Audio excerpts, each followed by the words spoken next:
A kind waitress paid for an old man's coffee, never knowing he was a billionaire looking for his future wife. The downtown cafe buzzed with morning activity as rain pattered against the large windows, blurring the cityscape beyond. The rich aroma of freshly brewed coffee mingled with the scent of rain-soaked pavement, creating a comforting ambience for the patrons seeking refuge from the dreary weather. Amid the clatter of cups and murmur of conversations, the doors swung open, allowing a gust of chilly air to sweep through the cafe. A man in his early 50s stepped inside, his threadbare coat dripping with rain and his scuffed shoes leaving faint prints on the polished floor. His salt and pepper hair was damp, clinging to his forehead, and his eyes held a weariness that spoke of hardships endured. He approached the counter hesitantly, his gaze flickering over the menu before settling on the young barista behind the register. With a voice barely above a whisper, he requested a simple black coffee. As the barista rang up the order, the man reached into his pockets, his movements growing increasingly frantic as he searched for his wallet. His face paled, and he swallowed hard before speaking, his voice tinged with embarrassment. I'm sorry, he stammered. I must have left my wallet at home. If it's all right, could I just sit here for a while until the rain lets up? The barista, a young man with a sharp jawline and an even sharper tongue, crossed his arms over his chest and smirked. "Look, buddy," he said loudly, drawing the attention of nearby customers. "This isn't a shelter. We don't give out freebies to folks who can't pay. If you don't have money, you can't stay." The man's cheeks flushed a deep crimson as he took a step back, his eyes darting to the floor. "I wasn't asking for a free drink," he murmured. "Just a place to stay dry for a bit." A snide chuckle rose from a table nearby, where a group of well-dressed patrons sat observing the scene. "Imagine that," one of them sneered, "coming into a cafe without a dime and expecting to be served. Some people have no shame," another chimed in, their voice dripping with disdain. "Times must be tough if beggars are now aspiring to be cafe connoisseurs." The man's shoulders hunched as he turned toward the door, the weight of humiliation pressing heavily upon him. From across the room, Emma, a 29-year-old waitress with auburn hair pulled into a loose ponytail, observed the exchange. Her hazel eyes, usually warm and inviting, now burned with indignation. Balancing a tray laden with empty cups and plates, she navigated through the crowded cafe toward the counter. Setting the tray down with a decisive clatter, she reached into the pocket of her modest uniform and retrieved a $5 bill, placing it firmly on the counter. "That's enough," she said, her voice steady and clear, cutting through the murmurs that had begun to spread. The barista's smirk faltered as he looked at her. "Emma, what are you doing?" he scoffed. "You don't have to pay for this guy. He can't just come in here and expect handouts." Emma's gaze swept over the assembled patrons, her expression unwavering. "I'm covering his coffee," she stated, "not out of pity, but because I know what it's like to be judged for not having enough." A derisive laugh erupted from the corner of the room.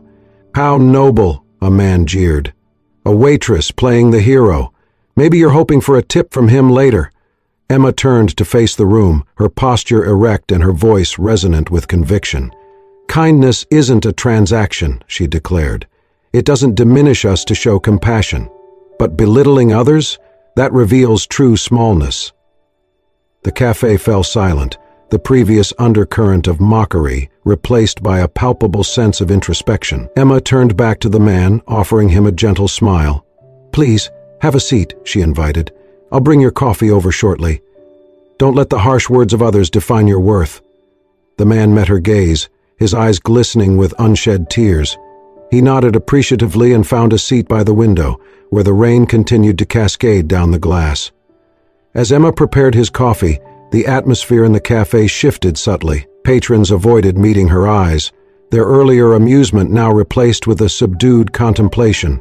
In that moment, Emma, despite her modest means and the scorn of others, stood as a beacon of dignity and empathy. And the man, once deemed unworthy by those around him, found solace in the simple act of being seen and valued.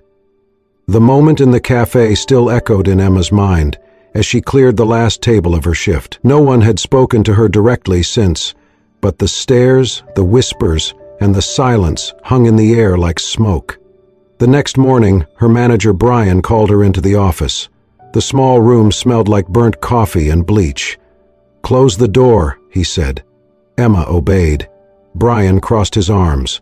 "This is a business, Emma, not your charity project." She stayed quiet. "You don't get to decide who gets freebies," he continued. "If you want to play Mother Teresa, do it off the clock." "I paid for it," she said calmly. "That's not the point," he snapped. "You embarrassed your coworker and made customers uncomfortable." Emma looked him in the eye. "No, he embarrassed himself." "Don't test me," Brian said sharply. "You're here to serve, not lecture." A beat of silence. "Can I go?" she asked. "Get out, and remember your place." Back in the kitchen, Marcy and Josh stood by the sink. They went quiet when she walked in.